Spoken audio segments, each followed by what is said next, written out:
ദലീമയെ സ്ക്രീനിൽ കണ്ടത് മുതൽ നിങ്ങളുടെ പ്രേക്ഷകരിങ്ങനെ നിരന്തരം കമൻറ്റ് ബോക്സിൽ സ്വാഭാവികമായും ശ്രീമതി ദലീം ഒരു പാട്ട് പാടുമെന്ന വലിയ പ്രതീക്ഷയും ആഗ്രഹവും അവർക്കുണ്ട്. ഇന്ന് നല്ലൊരു ദിവസം കൂടിയാണ്. ഒരുപാട് ഭക്തിഗാനങ്ങൾ ആലപിച്ച ഒരു ഗായിക കൂടിയാണ് ശ്രീമതി ദലീം. അപ്പോൾ ഞങ്ങളുടെ പ്രേക്ഷകർക്ക് വേണ്ടി ഇന്ന് ഇഷ്ടമുള്ള ഒരു ഭക്തിഗാനമാവാം. അത്യുന്നതങ്ങളിൽ നമ്മളെ ഈസ്റ്ററിന്റെ പാട്ട് പാടാം. ശരി. ശബ്ദമൊന്നും പോരാ, കാരണം വോട്ട് ചോദിച്ച് നടക്കുന്ന ശബ്ദമൊക്കെ അടഞ്ഞു പോയിട്ടുണ്ട്. ഒരു ഇതാണ്. ആയിക്കോട്ടെ.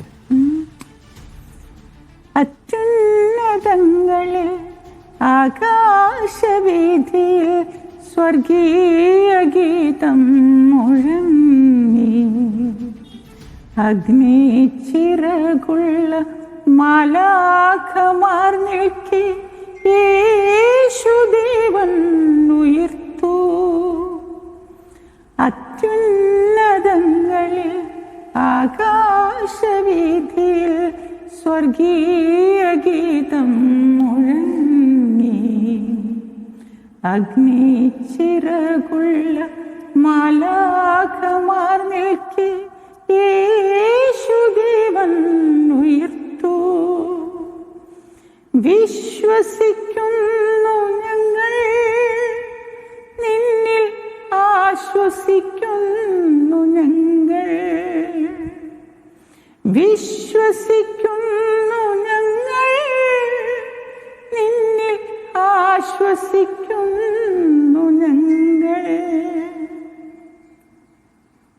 Thank you Shrimati Daleema. കഴിഞ്ഞ കുറി ഈ ഇലക്ഷൻ പ്രചാരണ കാലയളവിൽ പ്രചാരണത്തിനെത്തുന്ന ഓരോ മുക്കുമൂലകളിലൊക്കെ പാട്ട് പാടിച്ചിട്ടുണ്ട് നാട്ടുകാർ, വോട്ടർമാർ. ഇക്കുറി അങ്ങനെ പാട്ട് പാടേണ്ടി വരുന്നുണ്ടോ ക്യാമ്പയിനിടയിൽ? തീർച്ചയായും എന്നെ കാണുമ്പോൾ പാട്ട് പാടണമെന്ന് എല്ലാവരും പാട്ടാണ് ഇഷ്ടപ്പെടുന്നത്. സംഗീതം എല്ലാവർക്കും ഇഷ്ടമാണല്ലോ. അപ്പം അതുകൊണ്ട് ഒരു പാട്ട് പാടും. ഞാൻ കൂടുതൽ ഫീലിംഗ് ഷെഡുകളാണ് കയറുന്നത്, കാരണം സ്ത്രീജനങ്ങൾ ഒരുമിച്ച് നിൽക്കുന്ന സ്ഥലത്തേ പോകാൻ എനിക്ക് പറ്റുന്നുള്ളൂ. അപ്പോൾ അവിടെ കയറുമ്പോൾ അവർ പാട്ട് പാടാൻ പറയും. പാട്ട് പാടുമ്പോൾ അവർക്കൊരു ആശ്വാസമാണ്, കാരണം സ്ത്രീകൾ അവിടെ ഈ ഫീലിംഗ് ഷെഡൊക്കെ എന്ന് പറഞ്ഞാൽ ഒത്തിരി യാതന നിറഞ്ഞ് അവിടെ ഇരുന്ന് അവർ ജോലി എടുക്കുവാണല്ലോ. അതിലൊരു ആശ്വാസം ഞാനൊരു പാട്ട് പാടുമ്പോൾ അവരത് ഒത്തിരി ഇഷ്ടപ്പെടുന്നുണ്ട്. സംഗീതം ഇഷ്ടപ്പെടാത്ത ആരെങ്കിലും ഉണ്ടോ? ആരുമില്ല.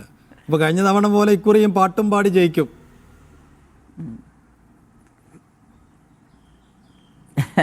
പാട്ടും പാടി ജയിക്കും. യെസ്, ശരി. അപ്പോൾ പാട്ടും പാടി ജയിക്കാൻ കഴിയട്ടെ. വീണ്ടും രണ്ടാം അംഗത്തിനിറങ്ങുകയാണ് അരൂരുകാരുടെ പ്രിയപ്പെട്ട MLA ശ്രീമതി ദലീമ ജോർജ്. എല്ലാവിധ ആശംസകളും ഈസ്റ്റർ ആശംസകളും നേരുകയാണ്. അപ്പോൾ വീണ്ടും ജയിച്ച് വരാൻ കഴിയട്ടെ എന്ന് എല്ലാവർക്കും ആശംസകൾ. Okay. Thank you Shrimati Daleema Jojo.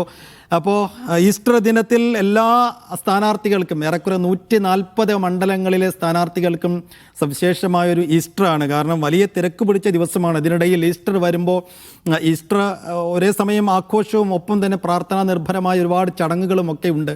എല്ലാറ്റിലും മുഴുകാൻ കഴിയാത്തൊരവസ്ഥ സ്ഥാനാർത്ഥികൾക്കുണ്ടാകും. നമ്മൾ അപ്പു ജോൺ ജോസഫിനെയും ഇപ്പോൾ ശ്രീമതി ദലീമ ജോജോയെയും കണ്ടു.